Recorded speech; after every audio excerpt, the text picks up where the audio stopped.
Was working on the light and decided to come to the panel. I had seen this once before. Let's see if I can reposition the camera.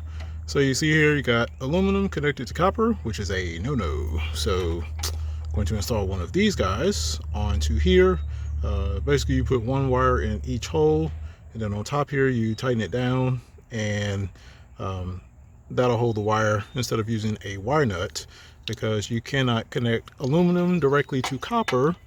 If you do, that aluminum and copper over time, because the two metals heat at or expand and contract at two different rates, that connection that you see here will actually expand, and once it hits a certain point, it will arc when energy goes through it, and if hot enough, the arc will cause a fire.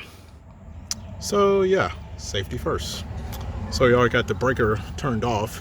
This is weird, to be honest with you.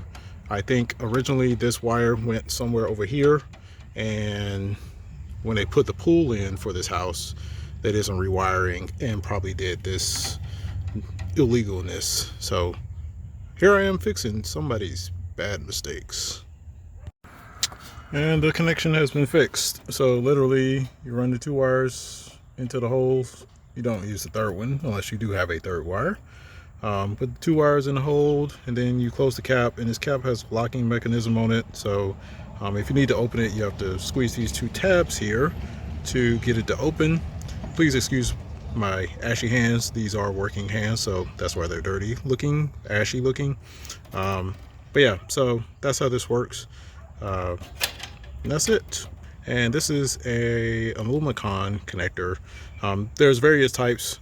This one is designed for 3 holes, but you can just put it's designed for 3 wires, but you can put 2 wires in it.